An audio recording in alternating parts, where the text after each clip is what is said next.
Logan Rogerson appearing on Unused Subs. Absolute battlers. How was the derby? It's pretty good actually, yeah. No, it was crazy. Like even now I feel just like mentally just like drained from it because like just the occasion, the build up leading into it. Obviously the game itself is full on and 27,000 people and even 9. Yeah, and 9. 9. But even the result, like it was crazy to come up from this massive high and then yesterday and today I'm just like drained, but in a good way. You were saying as we were getting a drink before that looking at the data compared to other games, you guys didn't physically exert yourselves as much, but you're still perhaps even more tired. That must speak to the emotion of what you guys had to go through as much as the distance you covered. Yeah, 100%. Like my body feels in bits. And yeah, I just think, it's a derby and there's so much that goes into it. And in the game and just, it's like a roller coaster of emotions. Probably out of any of the games this season, it's probably the one that's drained me the most. Be honest, like in your wildest dreams, did you think that you were going to tune the Knicks to that extent? Like 6-1 is an absolute pants down hiding. And when I look at the Phoenix, like heaviest defeats throughout history, it ranks 3rd. But I reckon if you asked them, it would probably be their worst defeat ever, given the occasion and the opposition. So 10-2 on aggregate. Yeah, like did you think that was possible to beat the Phoenix 6-1 that day? No, no way, no chance.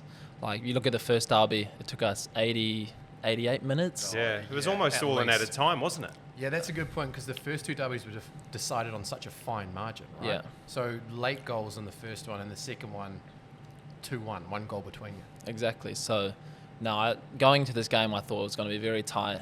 Maybe because we've been doing well with set pieces, maybe a set piece was going to be, the difference. But, even this last derby, the first 30 minutes was pretty tight. And then, obviously, the last 10 minutes of the first half, we managed to get 2 goals and then the third. So, yeah. And then also the Wellington Phoenix are getting players back. We've seen over the last few weeks Tim Payne's come back. Alex Rufer's getting more minutes. I was surprised he didn't start. I reckon you flog him from the start and make sure that... What do you mean? No, What's so funny? No, it's a funny way to say it. It's the skipper, kid, mate. It's the skipper of your side. That's true. In such an important fixture, start him. The kid's got glandular fever, which I'm like, how he plays through it, mate. I'm impressed. Yeah, with but the my point being, if he's in the match day squad, then you start him. You play him until he's tired. But anyway, I'm trying to say, like the Phoenix, they've got these guys coming back. Chico looks like he's got some pretty handy touches as well in midfield, and maybe some of that link-up play with Costa. It'll be better in the future. But yeah, I just thought maybe the Phoenix were possibly building to something and just stamped it out. Yeah, I think especially with leading up to the game, for sure I thought Roos was going to start, but he's one of my best mates. So, and speaking to him when he was ill, like he said, it was one of the worst things ever. Pain, all through his body. Yeah. He wouldn't wish it on his, Sleeping for like 14 hours at a time. And waking up still tired. So I understand it. Just come in, Amanda. Just join the party, mate. Honestly. I understand it, but yeah, I do see your point where it's a derby. They need the points. Play your strongest team, but I can also see the other side of it as well. I reckon in terms of the run into the playoffs, you guys are in a much different situation, but just sticking with the Phoenix for the moment. As you point out, they're replenishing their ranks. I reckon the 2 things they're up against now are the gap between them and 6th, which I think Sydney still, they're 7 points adrift of the playoff spots. And time. Yeah. I think they've got enough to make it, if I'm being honest. And all the Aussie teams are going to fear going to Wellington in the playoffs. The question will be, can they get there?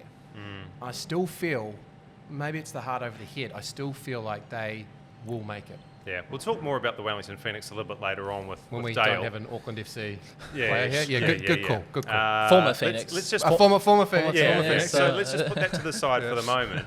What does it actually mean to you to finally, after all this time, be back home, playing in front of friends and family, for a team that's doing so very, very well? You go out on the field, you're scoring goals for Auckland FC.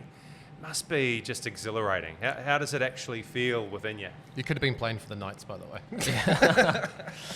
Yeah, it's a weird one. Like obviously I played at the Phoenix, was my first pro club, and I was there for 3 years, and I didn't really kick on there. Like, had a few maybe 10 appearances over 3 years, and when I left, it always felt like I had some almost like unfinished business, and I tried to come back to the Phoenix actually a few times while I was overseas, but things didn't work out. And then obviously when Auckland FC, was that a you side or their side type thing that things I didn't think work out?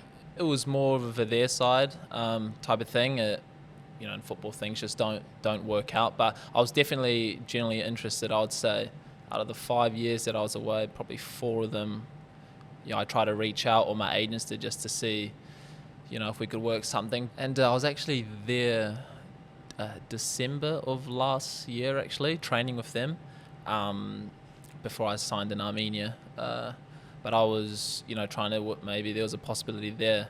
They were pretty full with their roster at the time. So, but it was still good to kind of train and see what it was like compared to what I was there. Completely different. I was trained there at Newtown Park, and yeah. It's not the sauna that No. Tyler Street currently is. We've got to stay off without the air conditioning. You might have to strip down and get that Nobby sponsorship, from last week. Where's Max Matter? I think Greer was trying to sort it out, I know. on some of the social channels.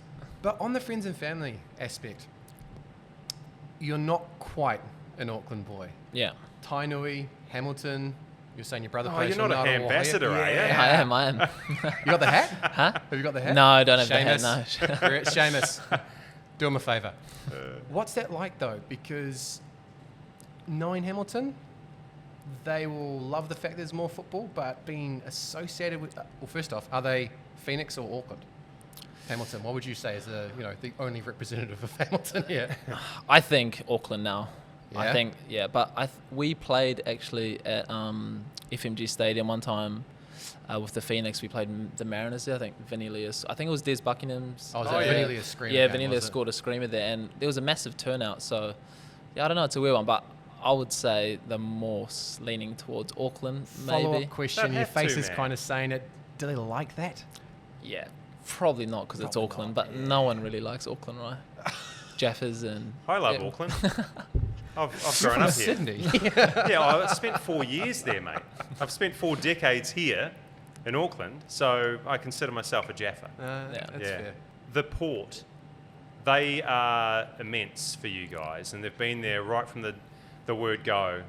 What does it mean to have that level of support in that south stand? And as you reel away and nod one home, you can celebrate with all these guys and probably familiar faces as well. That was an Maybe some awesome people shot. that you know in there. Yeah, that was fantastic to see on the screen, mate. Yeah, it was unreal. Like, obviously when I scored down that end, just stood there and just, soaked it in for like a good 30 seconds to a minute. Brilliant. It was unreal. And it was funny enough, I spoke to Alex Rufer after the game, and he was talking about how the port stopped the bus before they came into there. They didn't want to talk about that pre-game, mate. No. Give us the inside. What were they Yeah, saying? they didn't want to talk about it, but it's everywhere on social media. Yeah. Like, you can't escape it. They did it. It happened. Yeah. Yeah, it happened, and he said, like, obviously it's a bit, it's a bit inconvenient before a game, but he was like, this is what football's about. You see this in Europe, South America, these type of leagues, and, to have these fans stopping a bus in New Zealand for a football game, it's crazy. It's Yeah. unbelievable, to be fair. Yeah. I'm surprised you managed to get an audience with Roofs because he was livid straight after the game. I was actually hanging out with one of your good buddies, Tom Doyle, in one of the boxes in the stadium. You want to shout out Bailey's there? I think Shout we out just Bailey's. did. Yeah, Thanks, there we Bailey's.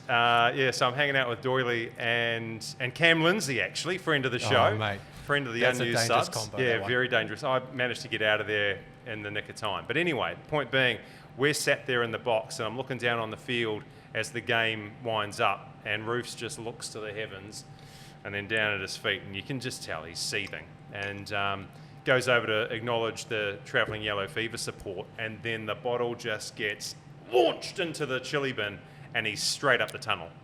So I can't imagine that... did he do any sort of post-match stuff for you guys? He probably didn't, right? No, I think he disappeared pretty quickly, mate, and I can completely understand it. It was a humbling, Yeah, so the fact that you managed to get an audience, well, with your good mate, that's quite surprising. I will say this, though, in relation to the bus, I was down doing the pre-match interviews, and the Phoenix were running late, and everyone was kind of like, what's going on? And then one of the Phoenix staff found out what was happening, and it just erupted because the Auckland FC staff were coming out to set up the warm-up, and there was a lot of effing and blinding, and this is disgraceful, right. So it happened pretty quick in there. It was quite interesting. Yeah. And I suppose when you're warming up, you're not privy to any of this sort of carry on behind the scenes, what's happening to the opposition, are you? No way. Fully focused. But I'm glad it happened to them. Do you know what I mean? If they were at the hotel the night before, trying to keep them awake, it's a derby, it's a rivalry, it's what it's about, and all the biggest derbies in the world, it's the same. How shocked are you that it's elevated this quickly? I think that's what you're about to say. Did I steal the words right out of your mouth? Maybe. I might have better words. We're almost the same, he and I. In fact, somebody did call me Jacob Spoonley on Saturday. That's unlucky. He's like, Jacob Spoonley. I was like, no, I'm the other guy. Anyway, are you shocked at how quickly it has gone like that in terms of fan support, engagement? It's a good question from you, other guy. Yeah. Yeah, no. Thanks, mate. No, it's amazing. I love it, to be fair, and even the banter with when was it the game they flew the plane over? That was the Brisbane game, wasn't it? Brisbane game, So and then obviously with all the signs and stuff after the game with our staff, was it Wellington or something? Did you see the one from the weekend? No. They said so they bought the billboard outside Mount Smart. Yeah. This being Auckland FC, and they said after 17 years there is a cure for the fever, which I thought was pretty good as well. But to your point, you don't get that banter with other codes, do you? No, exactly. And that's football banter, you know what I mean? And it's quite funny. Even you go on Twitter and stuff, and it's all going off, and it's good to see. Did you score a hat-trick? Yeah. You did score a hat-trick. Did score a hat-trick. So this is Nader Moreno's second goal, and allegedly. Is this the one that you're saying you actually poached? Let's take a look at the vision. Ball's cut back, comes back in courtesy of De Vries, I believe, and then it's pumped in. Massive deflection off my knee. Well, nobody in commentary, Jacob Spoonley, managed to pick up on that, or Jason Pine. And Nader Moreno, he's celebrating like he's got the goal, so he claims it. So what we're saying here is that is Don't yours, encourage people at home. and therefore you should be celebrating a hat-trick. You should have the match day ball, not Moreno. Interestingly, Steve said the same in the post-match. Tommy Smith also said the same after the game, and as a post-match. I know. Well, normally if you're the last person that the ball touches before it goes in the net, it's your goal. So is there like a dubious or contentious goals panel that we can lobby to try and get that goal for you so that you can say that you scored a hat-trick in the derby? Maybe you could help me out. With that. Yeah, you're part of the Players Association, I've asked Get onto that one. Sorry, Logan. Yeah, come on, mate, help him out. Oh, it's a good question. I don't even know who to send the email to at the moment. First New Zealander to score a hat-trick in the derby. Oh. Did you get a match ball? No, I think he maybe got it all signed for me. I saw him taking a few signatures after the game, so that was nice of him at least. What was the chat like in the sheds then at half-time and full-time though? Because obviously that was in the first half. So did you speak to Nader to say, hey, come on mate, that was actually my goal? Oh, it's pretty hard when he doesn't speak English, but... So this poor bloke who doesn't speak English is going around the change room getting the ball signed, thinks he's going to take it home. And he's got Nader Moreno hat-trick, and you potentially might be putting that one up. Well, I didn't sign it, so... Because it's your ball. Yeah, exactly. You're not going to sign it because it's yours. Yeah. Exactly. Oh, what a disgrace. Nice guy. Mate, the two goals that have been confirmed thus far, I thought the headed goal, marginally onside or marginally offside. How did it feel in the moment? Yeah, I remember looking it up on the big screen, and to the naked eye, it looks like I'm well in front of the last defender. I don't know, probably your first thoughts as well. I thought that was offside. Yeah. It's really hard to tell from the angle. But is it Kelly Heald's leg that's further upfield, further across field? So it's Kelly Heald at the near post, and it's his foot. But even then, it looks dubious, mate. So I used the word nominal in commentary. End of the day, Such VRA. a wordsmith, eh? Nobody knows what that means, but that's what he used. VAR. Perfect timing. And that stays in the edit. VAR gave it. It's part of the hat-trick, so it's got to stand. But we've actually got an AFC staff member here, someone that's important, head of marketing. So Amanda, do you want to come over here for a second? We just need your input on something. We want you to confirm. Come around here. You need to come and speak into the microphone. She might need to see some evidence as well. No. Don't have any evidence. So in the weekend, the hat-trick was given to Nader Moreno, but Logan's claiming that it hit him, or the second goal, he got the last touch before it goes into the back of the net. Can you just confirm from the club's perspective who actually got the hat-trick? Steve. Logan Rogerson. Logan. There you go. There you go.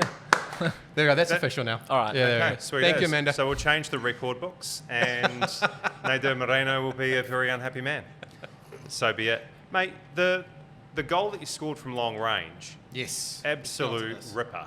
But it reminded me of something that I saw, was it late last year? This one. Look at this. So up top, it's you on Saturday. Down the bottom, it's you against Malaysia. It's pretty much the exact same strike. Have you had any thought about that at all in the last little while? Yeah, it's the same angle. To be fair, I was speaking to a few people. I was speaking to Sons actually, asking him which one he thinks is better. But he thinks the All Whites one is better than that one. So you know how NBA shooters like getting into a particular position, get into the slot sort of thing? Yeah. Do you have a... Is that your slot? Yeah, do you have a favoured position to shoot from? Because sometimes players like curling the ball for the back post, cutting in onto their favoured foot. I mean, you're pretty fantastic at cutting across it and going for that far top corner. Well, I'm right-footed, right, playing on the right side. Normally, you kind of have a left-footer playing on the right side, cut in. Inverted. And, yeah, bend towards the goal. But obviously, I'm right-footed, so I think on that kind of angle, it kind of suits to shoot across the ball and for the kind of far corner. So, yeah, I think so. So you reckon that's the favoured position of Logan Rogerson, just inside, angles opened up a little bit, and you're going for the far post? Yeah, I think so. All right, write that down for the weekend, G, against Adelaide, top of the table clash. Logan Yeah. Rogerson. Well, before we move on to that, I want to get a little bit of analysis from you because, look, there's a reason why Sky Sport pay you the big bucks to provide the analysis. You're one of the brains of the game. I here still in have New a Zealand. mortgage, so it's not huge. Yeah. Okay. What do you think was the reason that the Phoenix were found wanting at the weekend, first of all? That's your first question. Why were they found wanting? Been thinking about this for a while. I think Auckland were that good and that organised. Like, you know what you're getting with Auckland. It's unrelenting. It's really well structured. Teams just can't stop them. So it's not necessarily just the Phoenix. But what we saw in the space of 10 minutes after the half-hour mark, after a good Phoenix start, was that they don't have the same steel as they did last season with the likes of Alex Paulson and Finn Sermon in particular. That's a huge hole that Chiefy's had to fill this year. And I would argue that the players he's got in to fill the boots of those players are in their first year of their developmental arc versus players that were in their second and third year. So you can understand it to a certain extent, but it did present itself as being a bit of a weakness. And it was just the pressure that Auckland asserted on them and went to leverage off the back of it. So I think it's probably 75% Auckland being that good, and then also Wellington having a weakness that was used against them. As I watched on, Logan, and obviously you're out there and you get a real sense for what's happening. Watching on from the stands, the Phoenix took a quite defensive approach again. They sat really deep and they were looking to expose you on the counter, which didn't quite work. But not only were they sitting back, they were failing to pick up players in their defensive third. Case in point, your headed goal. What were you able to sense from the Phoenix approach that you were able to capitalise upon? I felt we were doing real well with the second phase, winning the second balls. Balls would be coming into the box, and players were, especially our players, were the first to get it. So, when you keep winning these second phases, you start to get a sense of like, okay, we're starting to get on top of them. They can't get out of their box. We can start putting the balls in more dangerous areas. And like for the third goal, I think Gashermo's in the box.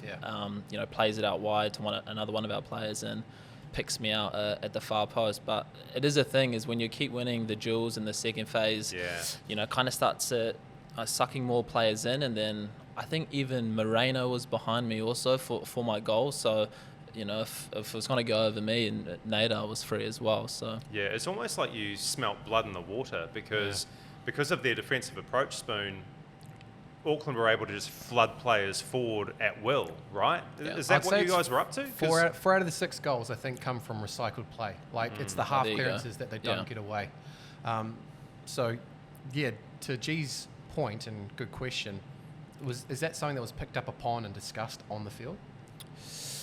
Before every game, it's kind of a key area that we try and focus on. You know, the second phase, winning the duels. Overwhelming defences. Yeah, exactly, because, you know, you clear the ball away, you try and clear it to one of your players, and, you know, an opposition, first one to get it. And if it keeps happening over again, it's pretty demoralising, and like it feels like a team's on top of you. So I reckon it's an area that we focus on for a lot of the games, actually.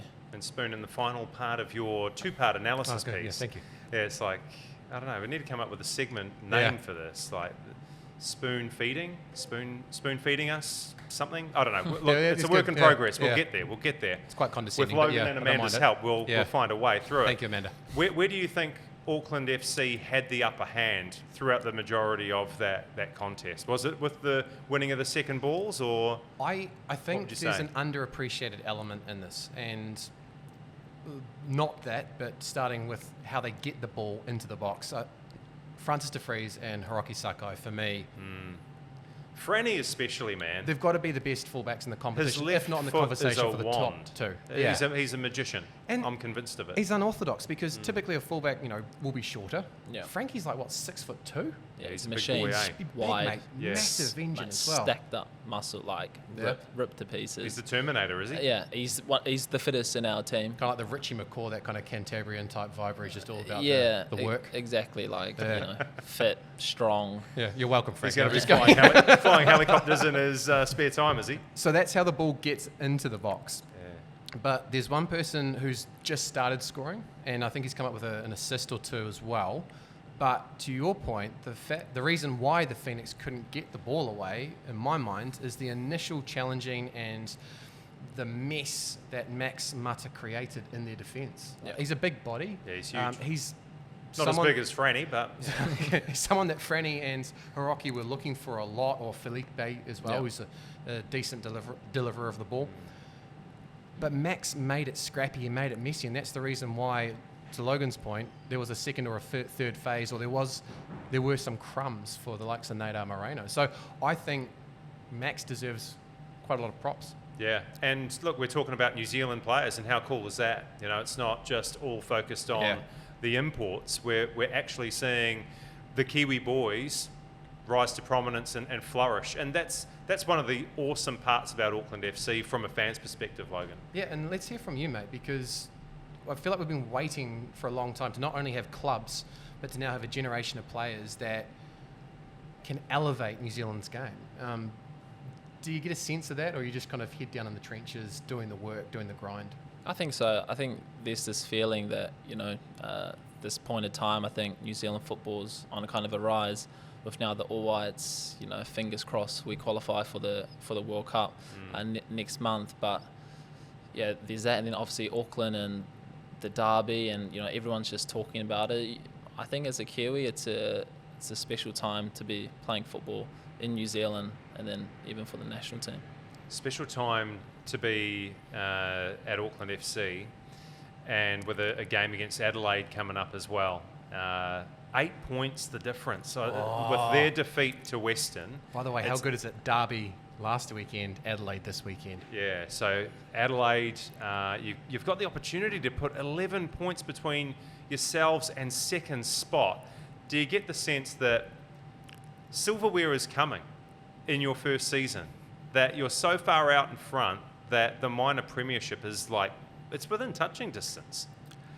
Yeah, I know, it's hard. It's hard not to get carried away, but it's definitely in the back of your mind a little bit, because who would have thought, first year in the competition and we're doing so well. But I think it is important that we just try and take it game by game. Obviously, winning 6-1 against the Knicks was amazing, but, now this week we got top of the table clash against Adelaide, who, we're very good. When we played them last time, we managed to snatch a point in the last minute, so we know it's going to be a tough game. Who scored in the last minute? I did. But we had Cliche Corner last week with Max, and he was talking about the fact that you block out what everyone else is doing and you just focus on yourself. And speaking to the audience at home, I think you can be like, okay, he just doesn't want to answer the question.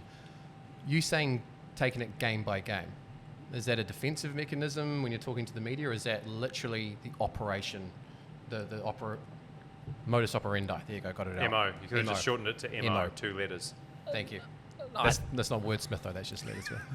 I think Steve and Danny are pretty, they're going to bring us down to earth this week. Like, they train us very hard, and, we've got a Not tough... Gouldy? Huh? Not No, Gouldy? Gouldy as well. Yeah, he works He's the under a keepers. palm tree, just relaxing. Oh, this is good. This is good fun. But I'm sure they'll find ways to, bring us down to earth or... Pretty easy though as well. It's a top of the table clash, right? Yeah, exactly. This is a big game, and off the 100%. back of how it finished last time, I mean, personally, is it easy to focus? Yeah, very easy. Maybe every game in the A-League is tough, but you're almost glad that after a massive derby win, you've got a top of the table clash, because it's so easy to bring your focus back. Just going back to something that you said earlier, Logan, who would have thought that Auckland would be in this position, given how quickly the owners had to act in order to get a team together? That seems almost like a distant memory now, though. How hard and how quickly they had to work to get you guys on the field and functioning. And look where we are now. It almost like beggars belief, doesn't it? Yeah.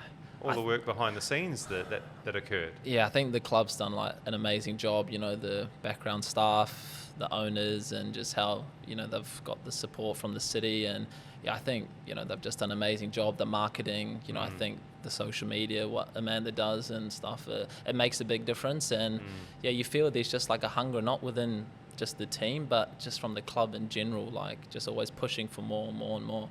Yeah. What would your message be to Logan Rogerson from, 10, 12 months ago, playing in Armenia, and perhaps not playing as much as you wanted, and then all of a sudden you're back here, not quite in your hometown, but close to it, and top of the table? Like, how much of a stark contrast is that? Massive. It's funny because I was speaking to Auckland before I moved to Armenia, but I think I was speaking to them in January, but pre-season it'll start till June or July.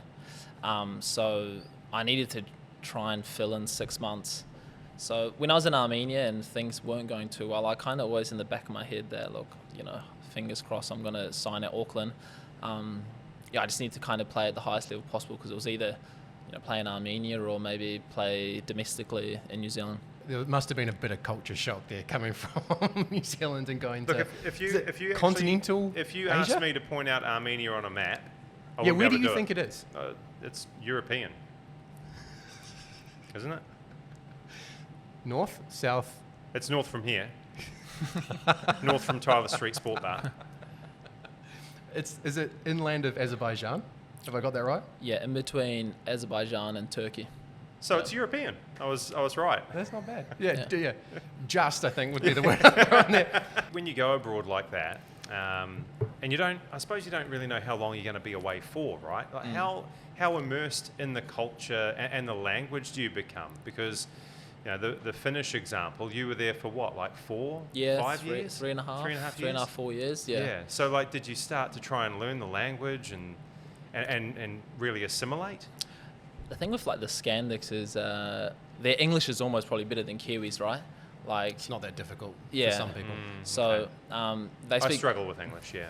They speak very good English here, but no, in Finland, like, of course, I embrace in the culture, saunas, in the ice swimming and things like that. But yeah, no, when I heard Finnish for the first time, I was kind of like, no, there's no chance I'm even giving that a crack. You know what I mean? Apparently, it's the most difficult language to learn. It's If English is your separated first, for everything. Yeah. Really? If English is your first language, then it's one of the most difficult to It's learn. like it's not in Latin. It's not connected to any of the other No. Scandinavian languages. It's horrific, mate. Yeah. Was that difficult adjusting to life in Finland, with like the limited or the excessive light as well? Yeah, that was hard.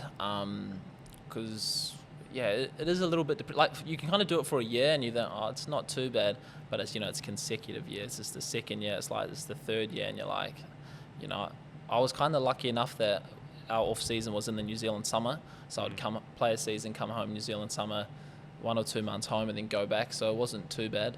But then you get the opposite with the light, right? And the when it's 24-hour days, and that's almost probably harder because you're trying to sleep and it's so bright outside and the body clock's just all over the place.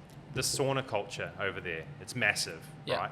Are you a rocks man? Are you heaping water on those stones? What's your favourite sauna? Yeah, I'm more the traditional sauna, traditional Finnish sauna with the rocks and pouring the water over the rocks.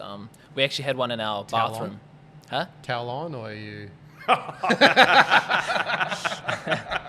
Jeez, we're going deep here. Well, actually, Hey, do you have a towel on or not, Logan? We're asking the hard questions here on the Unused Subs. Don't tell me you're naked. Keep going, just keep going. well, to be fair, we had one actually in our bathroom in our apartment. So That's me and brilliant. missus, so yeah, I would go on there naked for sure. Okay. Okay, Yeah, we got the answer out. out. Right, let's crack into it. And here's your starting 11. Brilliant. Yeah. Starting 11 for Logan Rogerson. What is the worst ground you've ever had to travel to? I'd probably say one of the island ones. We were speaking about it the other day. Is it Freshwater Stadium in Vanuatu? Vanuatu, yes, is yeah. pretty bad. So that'd probably be mine. A couple of details on that. Why? Just cockroaches in the bathroom. Just smells. It's hot. It's real So tight. hot. Yeah, it's not Yuck. good. Not good. What is your pre-match meal? Pre-match meal. I like to keep it pretty light. So eggs, blueberries, bit of rice. But yeah, pretty basic, boring. All whites roommate? Alex Rufer. What's he actually like deep down? Because he presents a very stoic front to the media. He didn't like doing post-match interviews. No, I loved it because I love a challenge. Yeah. And I'm trying to like eke something out of Roofs, and he'll shut things down in like 4 or 5 words. But behind closed doors, for those who know him, like yourself, Logan, what makes Alex Rufer tick? Nah, he's a great guy. I've known him since I was 17, and when I was a young player coming in, he kind of helped me through, my first professional environment. And when things weren't going right for me, he kind of said, no, you got to pull your head in, or the do's and don't of professional football. But he's a really family-orientated guy. He's quite close with his brother. He's got a twin brother actually as well. Yeah, I only found that out recently. that he's I got just a found twin. it out today. Yeah. Yeah, so they're pretty close, and obviously his uncle and his dad as well. But no, he's a great guy, and we speak most days after every game. He'll call me, and yeah, no, he's a top guy. Imagine being the twin brother of Alex Rufer and just going out on the town after like the Phoenix have played really well. Like imagine back to last I don't season. think they're identical, but yeah, I like where you're getting to it too with No, this. they're yeah. not identical. No, I don't think they are, unfortunately. Well, then that ruins my story and my idea, But doesn't it? No, I think what Logan's saying is right. Like Roofs presents like a particular part of himself publicly, and then behind closed doors, Lets his hair down. he's a great leader. He's so open. He understands football because of his uncle and Yeah. his dad. Yeah. And he's pretty even keeled, right? Like he doesn't get up too down. He's very consistent, mate. So he wants to come on the pod, which is great I'm for looking us. forward to it, eh? Yeah, he wants to come on the pod. We just got to work out a day, and I'm looking forward to the interview. I'm ready for it. Loves fishing as well. He's always got the rods in the back. Fisher. Yeah. So- I've offered him, if he comes up, I've offered him a spot on my father-in-law's boat, Croatian as well. Unfortunately, I can't get away from them. The annoying thing with this guy, sorry, I would say is me or Rufer? Rufer. Okay, good. I was hoping you were going to say Jacob. The thing is, because he's always got the rods in the back, we'll be like driving somewhere, let's say to get coffee, and he'll just be driving along the water, and you'll see birds diving, and he's like, "No, we got to go. I got to go get the rod out." Honestly, Coffee's off. Coffee's off. And Like I'm just, Oriental Bay. Yeah, like driving around, and then even around like Island Bay and stuff, he'll Yeah. just be watching, and if he just sees birds diving, just pull the car out rods. I'm sitting there like, mate, what are we doing? Yeah. Like, So he's not even really paying attention to what is going on in the car. He's no, sort of he's scanning. seeing if there's any looking birds for- diving, man. Honestly, it's Logan, you I could have said love anything, that. mate, but I'm looking at these birds I in love the that. water. We're going fishing. and he never catches anything. So that's the thing. Brilliant. That's good, man. That's so good. Golf handicap. I don't play golf, but someone told me to say scratch. Nah, I don't play Scratch golf it. You've been either, stitched mate. up. No, you've been stitched up. I've got no So- idea, man. I said just say scratch. Yeah. What does that mean for a golfer? It means that you don't have a handicap. You're a professional player. Oh, wow. Yeah. But So someone you- doesn't play, you're Yeah, pretty bloody it's good, zero. man. Yeah. What is the place that you'd like to go back to after you've finished playing that you visited while you're playing? Probably Helsinki, the capital of Finland. You played there for like 4 years. You never went out and had a look? I don't know. There's just something I love living there. Yeah. It's a beautiful place. The people are pretty chill, and my partner also really loved it there. So, yeah, to be fair, when I played at Haka though, so it was 1 hour away from Helsinki. So I played 1 year there, went out on loan for 1 year, then signed. So I spent 1 year, but I could have spent a lot longer there. What was your first club? Hamilton Wanderers. Hamilton Wanderers. Yeah. Oh, big. Hamilton Wanderers. Woodsy, Rojas. Speaking of derbies, any big kick-ins that you got at the hands of Melville? did I play I was playing Northern Premier at 15, so they kind of looked after me, but we played Ngaruahia one time, and that was considered a derby as well, and yeah, a few kicks in that game. Just like the weekend, mate. Yeah. Jesus. What is your favourite non-footballing athlete? Favorite non-footballing athlete? It's a tricky one. Max liked the questions last week as well, so Yeah. happy with it, yeah. I'd probably say Michael Jordan, probably. Michael Jordan? Yeah. Just Say the with brand. conviction, yeah. Just the brand, yeah, everything. Yeah, Michael It's Jordan. kind of a big deal. Yeah. Michael Jordan. The movie that you want to go back to and watch for the first time? Batman, The Dark Knight. Oh, Same as second week last week, running. yeah. Yeah. You and Max So Munter can do it at the and same I didn't time. watch. Bro day. I didn't watch the podcast last week. So Logan, come Oh, on. we're disappointed, all right? That's Well, I not mean, a you can good- go yeah. online. You can have a look at our back catalogue. It's almost extensive now. The team that you supported growing up? Premier League team was Manchester United, but I was a Phoenix supporter growing Yeah, up. great. Some lovely Liverpool shirts up behind us today. What is your worst injury? Worst injury. I've had 2 knee surgeries. So my meniscus, tearing my meniscus. Yeah.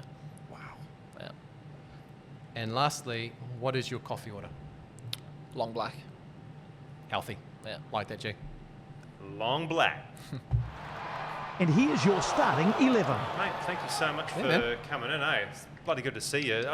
I think it's been just over 4 years Oh, since yeah. we saw each other. And funnily enough, we saw each other in a bar Yeah. 4 years ago. It was so weird. Like, it was my 40th birthday. Yeah. And I was tying one on because it was my 40th.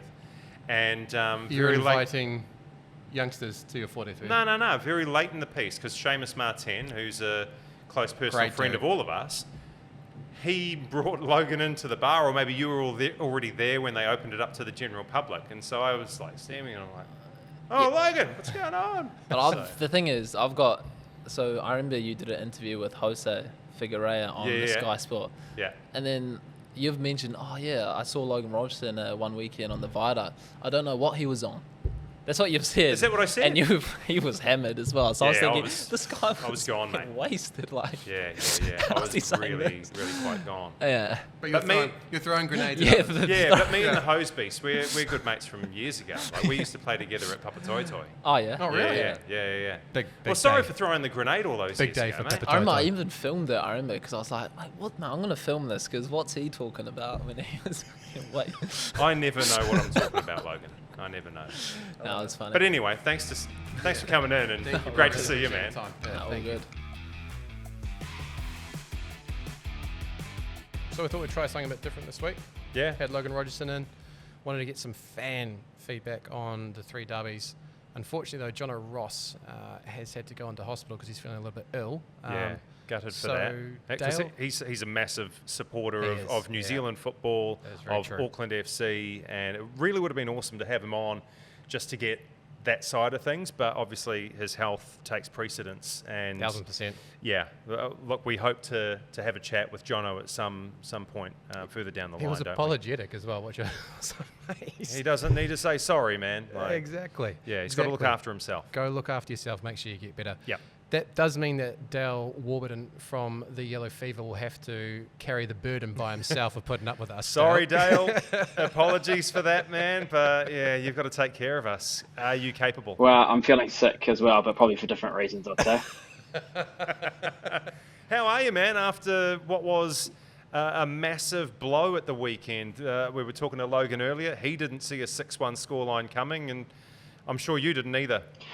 No, not at all. I thought, up for the last despite having a few players out for the last of 6 weeks, we've been pretty sound defensively, and we're kind of unravelled. I mean, I think it's mostly just, it's not like we got unpicked, like, it's not like we got, destroyed from like coast to coast. It was just, I don't know, second play ball that we were a bit sloppy at, and a couple of screamers. It wasn't really, I think, until the 6th goal that I thought, well, that's actually quite a well-worked goal. We kind of didn't defend as well as we had, and they took just about every chance that was presented to them. Just jumping in on that, Dale, because I think it's like 4 of the 6 goals come from some sort of second phase play. And it feels like there's a lot of promise in this side, particularly in the midfield. The midfield seems to have really been targeted in terms of the recruitment, but there does seem to be some sort of gap. There's definitely inexperience in certain positions, and it felt like that's what Auckland exploited in the weekend. Yeah, I mean, the first 2 goals were fairly identical, weren't they? They kind of just, like, we won the first phase and it fell to one of their players who smashed it, and we had enough bodies around it. It's one of those things you throw out a leg, and maybe in a different world it cannons off someone's shins and goes out for a corner, but somehow twice they threaded the very fine needle to put themselves 2 up, and again, when you get to sort of 2, it's a bit of a long way back, especially against their defensive record as well. What's a trip back home from Auckland like with the yellow fever after a performance like that? I was travelling by myself. It was a pretty lonesome experience. Probably quite a good one, actually. A lot of time spent thinking about what might have been. Yeah, I mean, I suppose so. I mean, you always hope, like away trips are fun. Like they're like, despite the result, they're always good. You catch up with people from around the country who are congregated in the same area, people we haven't seen for a while. People you might have interacted with on social media that you go and chat to. So there's always a different element to it, being in someone else's city, whether it's Auckland or over in Australia. So there's always generally quite a fun experience anyway.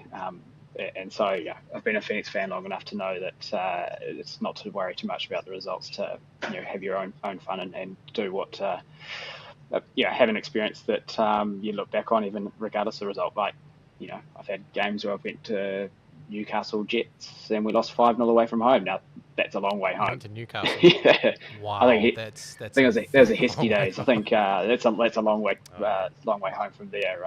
But you meet up with some people, and especially people in Newcastle, and you have a great time despite whatever happens in the 90 minutes.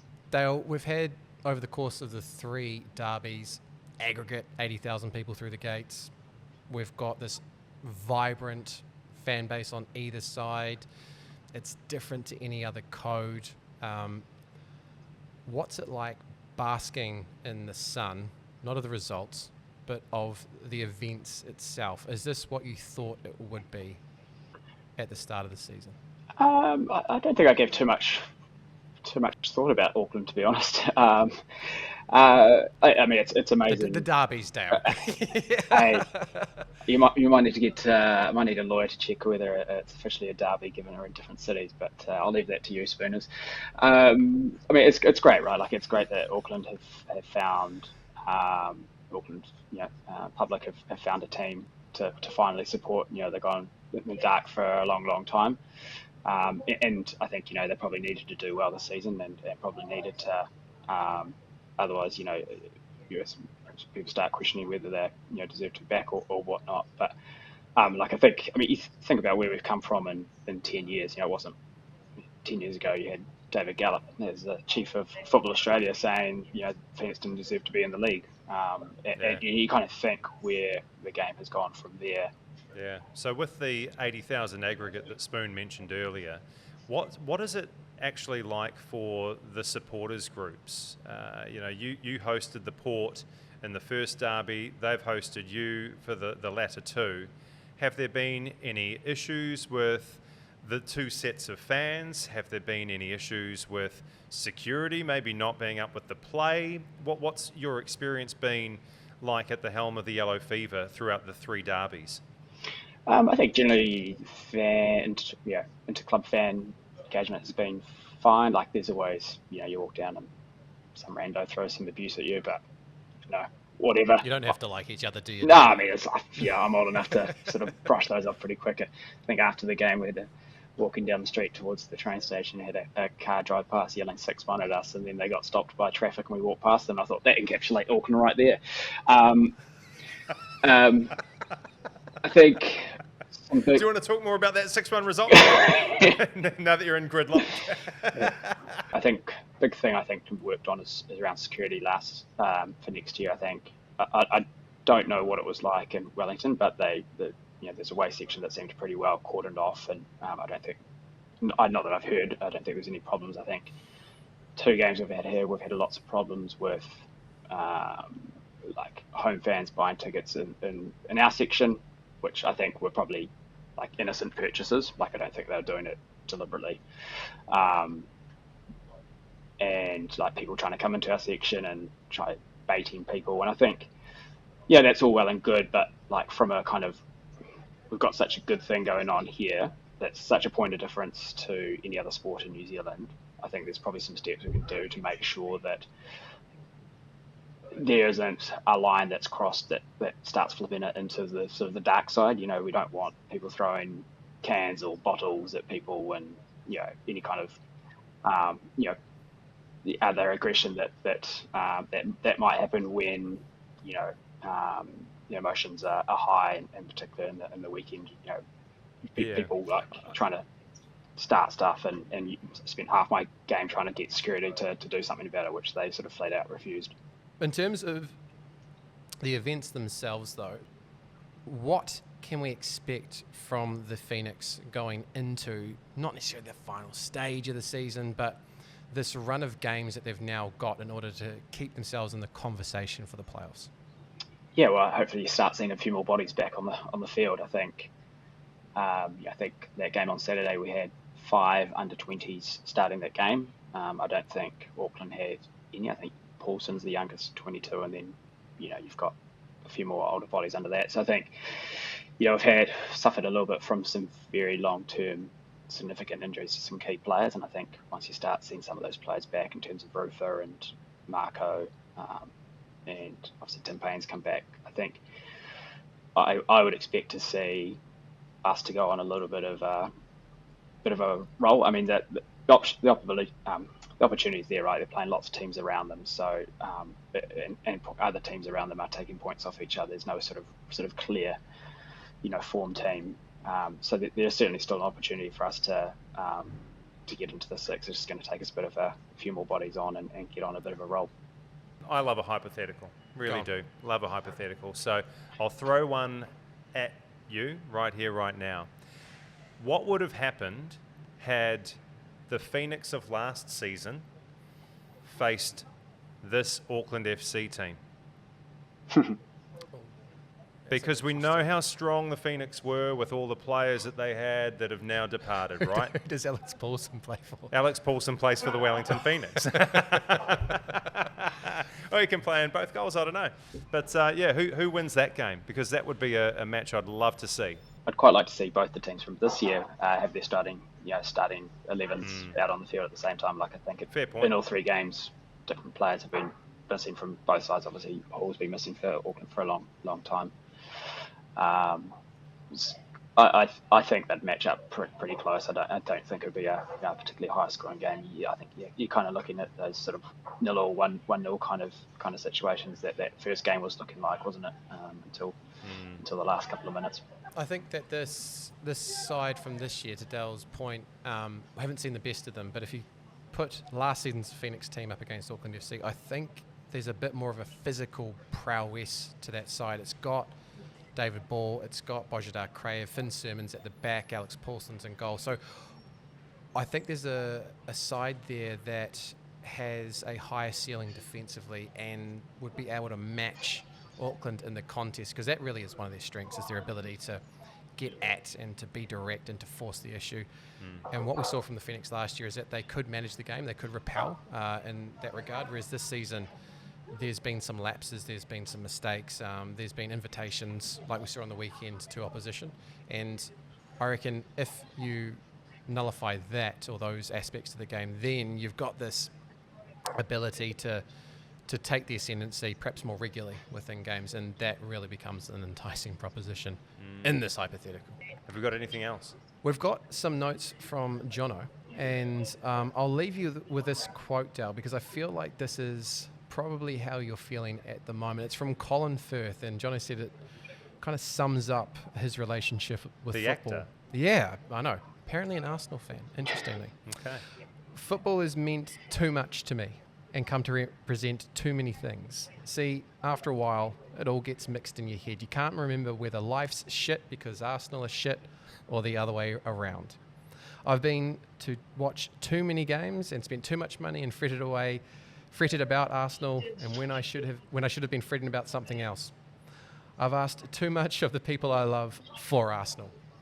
And I feel like that might be a nice little summation of where Dale Warburton is currently, having left Mount Spartan, travelled home lonely back to Wellington. Was that Colin Firth, or was that with my wife writing that? 'Cause she probably says a lot of those things as well. Good on you, mate. Thanks so much for joining us on the Unused Subs, eh? Yeah, no worries, anytime. Cheers, mate. And sorry about the result. Yeah. Oh, well. It happens. Love it it, mate. happens, right? We'll leave it on that one, it mate. That's does, gold. it does, That's yeah. absolute gold. Yeah.